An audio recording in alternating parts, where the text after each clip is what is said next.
Hello everyone, आज मैं लेकर आई हूँ पनीर की पराठा की रेसिपी। जो कि पनीर से बनी हुई पराठा होती है ना, उसकी रेसिपी बहुत ही टेस्टी बनती है, बहुत ही सिंपल है। इस पनीर के पराठे को बनाने के लिए हमें 1 कप आटे की ज़रूरत पड़ेगी और उसे हमने यहाँ पे गूँध लिया है। और गूँधना हमें बहुत ही सावधानी से है।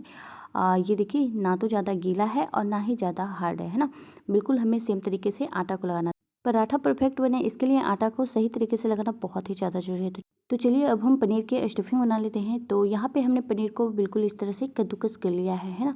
जो कद्दूकस करने वाला आता है ना, उससे इसमें टेस्ट अच्छा है। इसके लिए हमने अजवाइन और थोड़ी सी मंगरेली है, ये डालना बहुत ही ज़रूरी है, क्योंकि इससे ना ये जो आपका पनीर पराठा है वो बहुत ही ज़्यादा टेस्टी बनेगा। साथ ही हमें चाहिए होगा नमक। नमक आप टेस्ट के अनुसार डालिए।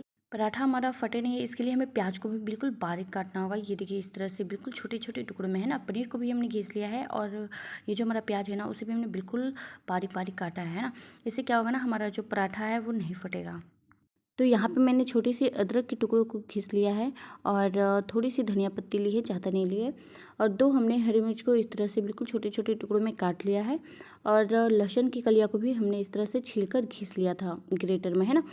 तो अगर हम इस तरह से सारी चीज़ों को काटेंगे ना, तो हमारा पराठा बिल्कुल नहीं फटेगा, क्योंकि हर चीज़ बिल्कुल बारीक बारीक से कटा हुआ है। और हम जब हम पराठा बनाएंगे ना, तो उसमें वो फटेगा नहीं। तो चलिए अब हम बनाना स्टार्ट करते हैं। पनीर को मैंने बड़े बाउल में डाल दिया है और अब इसी के साथ हमें सारी चीज़ों को डालना है ना। तो यहाँ पे मैं प्याज को डाल देती हूँ। प्याज मैंने एक ही लिया था और उसे बिल्कुल छोटे छोटे टुकड़ों में काटा था, है ना। टेस्ट के अनुसार हमें डालना होगा नमक और इसी के साथ बाकी की सारी चीज़ों को भी हमें डाल देना है। मतलब ये जो हमारी लहसुन है, उसे हरी मिर्च, धनिया और जो भी हमारी कटी हुई चीज़ें हैं, उन सारी चीज़ों को इसमें डाल देना है। तो धनिया बहुत ही कम मैंने डाला है, क्योंकि हमारे पास धनिया पत्ती थोड़ी सी ही थी। आप ज़्यादा भी कर सकते हैं, है ना। तो यहाँ पे मैं सारी चीज़ों को यहाँ पे डाल दी। और अब हमें क्या करना है, इन सारी चीज़ों को अच्छे से मिक्स करना है ना। पनीर के साथ ही अच्छे से मिल जाए तब तक हमें मिक्स करते रहना है। और बहुत ही अच्छे से इसे मिक्स कर दीजिए, कहीं भी पनीर मतलब नीचे पनीर ऐसे ही ना रह जाए, इस बात का ध्यान दें, है ना। तो अगर आपको इसमें हल्दी नहीं डालना है या फिर मसाले नहीं डालना है, तो इस तरह से ये जो आपकी स्टफिंग है वो बनकर तैयार है। लेकिन मैं यहाँ पे डालूँगी हल्दी पाउडर, है ना। आप हल्दी पाउडर, गरम मसाला या फिर धनिया पाउडर भी डाल सकते हैं, लेकिन मैं सिर्फ हल्दी पाउडर डाल रही हूँ, है ना। क्योंकि ये जो पनीर पराठा है ना, वो मेरे बच्चे भी खाएंगे, तो मैं ज़्यादा चीज़ नहीं डालती हूँ, मतलब मसाले ज़्यादा नहीं डालती। और हरी मिर्च मैंने काट कर डाला था, इसलिए लाल मिर्च पाउडर भी नहीं डाला है ना। तो बस मैंने थोड़ी सी हल्दी पाउडर डाली है, क्योंकि इसका जो कलर है ना, वो थोड़ा सा अच्छा आ जाए ना। और जब ये पराठे के अंदर भी जाए तो उसमें एक अच्छा सा कलर आए। अगर हम पनीर को छोटे छोटे टुकड़ों में करके अगर स्टफिंग बनाते हैं ना, तो हमारे जो पराठा है वो फटने का चांसेस ज़्यादा होता है। लेकिन इस तरह से हम घिस कर बनाएंगे तो हमारा पराठा बिल्कुल नहीं फटेगा। यहाँ हमने एक तवा को गर्म कर लिया है और अब मैं पराठा बेल लेती हूँ। तो ये देखिए, यहाँ पे 1 कप आटे से हमारा कुछ 5 लोई हो गया है, मतलब 5 पराठे बन सकता है। तो चलिए हम इसे बेल लेते हैं। तो एक लोई को मैंने इस तरह से ले लिया है और इसे आटे में डिप करेंगे। और जिस तरह हम पूड़ी बनाते हैं ना, बिल्कुल छोटा सा पूड़ी हमें बेल लेना है ना। बाकी के लोई को मैं साइड में रख देती हूँ और अभी मैं इसे बेल लेती हूँ। ये देखिए, मैंने पूड़ी के साइज़ का बेल लिया है और अब मैं इसके ऊपर स्टफिंग डालती हूँ, है ना। तो आप 2 तरह से स्टफिंग भर सकते हैं, एक मैं बाद में बताऊंगी। और एक तो ये हो गया, अगर आपको स्टफिंग भरने में थोड़ी दिक्कत होती है, तो आप पूड़ी बेल लें और उसे इस तरह से हाथों पे रख के इसे फोल्ड करते हुए आप इसे बंद कर दें, है ना। और ये जो आपकी स्टफिंग है ना, वो बाहर बिल्कुल भी नहीं आएगा, अगर आप पनीर और प्याज को बिल्कुल बारीक बारीक काट मतलब घिस कर डाल रहे हो तो, है ना। तो चलिए हम इसे बेल लेते हैं। इसे ना हमें बिल्कुल हल्के हाथों से बेलना है ना, बिल्कुल दबाकर नहीं, बिल्कुल हल्के हाथों से इस तरह से, है ना। आपका ये जो पनीर का पराठा है ना, परफेक्ट बनेगा, बिल्कुल नहीं फटेगा। तवा हमारा यहाँ पे गर्म हो चुका है, मैं इसमें लगा देती हूँ तेल, है ना। तेल आप रिफाइन ऑयल का डाल सकते हैं या फिर अगर आप घी लगाना चाहते हो तो घी भी डाल सकते हैं। मैं यहाँ पे रिफाइन ऑयल को लगा दे रही हूँ और उसके बाद मैं इसके ऊपर रखूँगी पराठा। तो ये देखिए, मैंने पराठा को डाल दिया है और जब तक हमारा पराठा सिक रहा है, मैं बाकी के पराठे और लोई को बना भर कर तैयार कर लूँगी, है ना। तो ये देखिए, हमारे पराठे अच्छे से सिक जाए एक साइड से, उसके बाद मैं इसे दूसरी साइड पलटूँगी। और जब तक ये हमारा पराठा तैयार हो रहा है, मैं बाकी के लोई को भर कर रख लेती हूँ और पराठे को भी बेल कर रख लेती हूँ एक, है ना। तो ये देखिए, एक तो ये होगा, लोई के बीच इस तरह से थोड़ा सा जगह बनाइए और उसके अंदर इस तरह से स्टफिंग भरिए, है ना।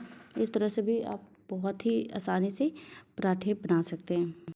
तो आप इस तरह से भी भर सकते हैं, है ना। लोई के अंदर जगह बना दे, उसके अंदर स्टफिंग भर दे और फिर इसे इस तरह से फोल्ड कर दे। तो मैंने 2 तरीके से आपको पनीर का ये जो स्टफिंग है ना उसे भरना सिखाया है, मतलब बताया है ना।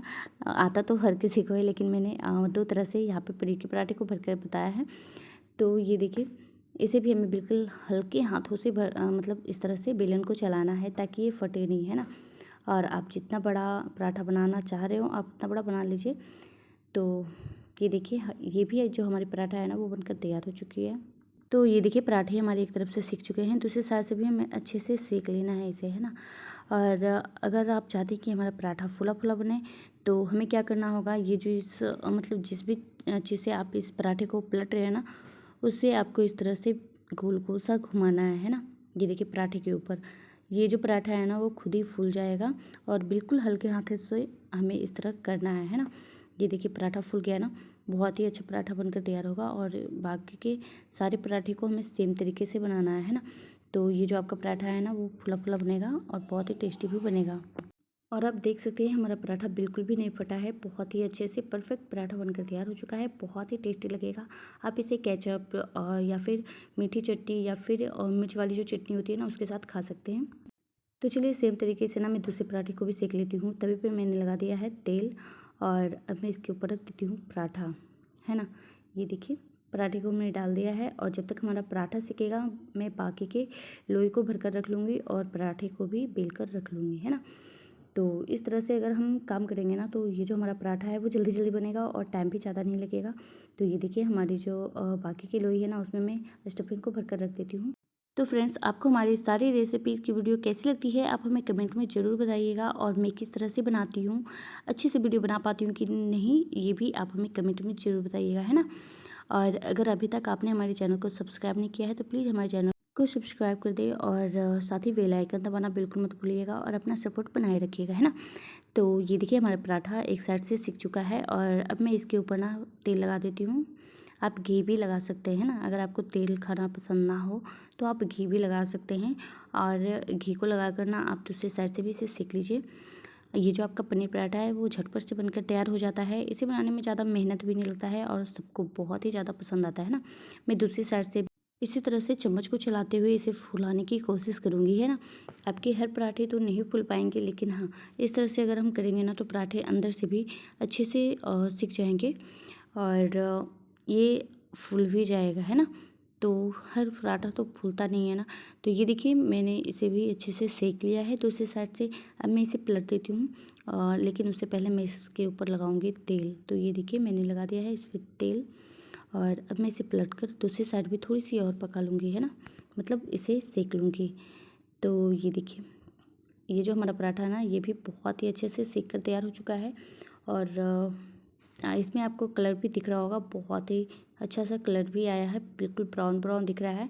और इसमें हल्दी मैंने इसलिए डाला था ताकि इसके अंदर जो स्टफिंग है ना वो थोड़ा इसमें कलर आ जाए। ये देखिए, आपको स्टफिंग भी थोड़ी बहुत दिख रही होगी, बहुत ही अच्छा उसका भी कलर आ रहा है। तो ये जो हमारा पनीर पराठा है वो बनकर बिल्कुल रेडी हो चुका है।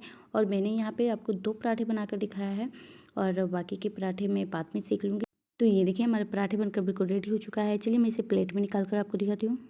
तो ये देखिए, हमारे पनीर के पराठे बिल्कुल रेडी हो चुका है, बहुत ही टेस्टी देखने में लग रहा है, कलर भी बहुत अच्छा आया है और खाने में भी बहुत ही ज़्यादा टेस्टी लगेगा। बड़े बच्चे सबको बहुत ही ज़्यादा पसंद आता है और आप इसे इमली की चटनी के साथ भी सर्व कर सकते हैं, है ना। या फिर जो लहसुन और हरी मिर्च की चटनी आती है उसके साथ भी आप सर्व कर सकते हैं, बहुत ही टेस्टी लगेगा खाने में और झटपट से बनकर तैयार भी हो। तो फ्रेंड्स, आप सभी को हमारी आज की वीडियो कैसी लगी आप हमें कमेंट में ज़रूर बताइएगा। मिलती हूँ नेक्स्ट वीडियो में, तब तक के लिए बाय बाय। और हाँ, आप एक बार मेरे तरीके से पनीर का पराठा ज़रूर बनाइएगा।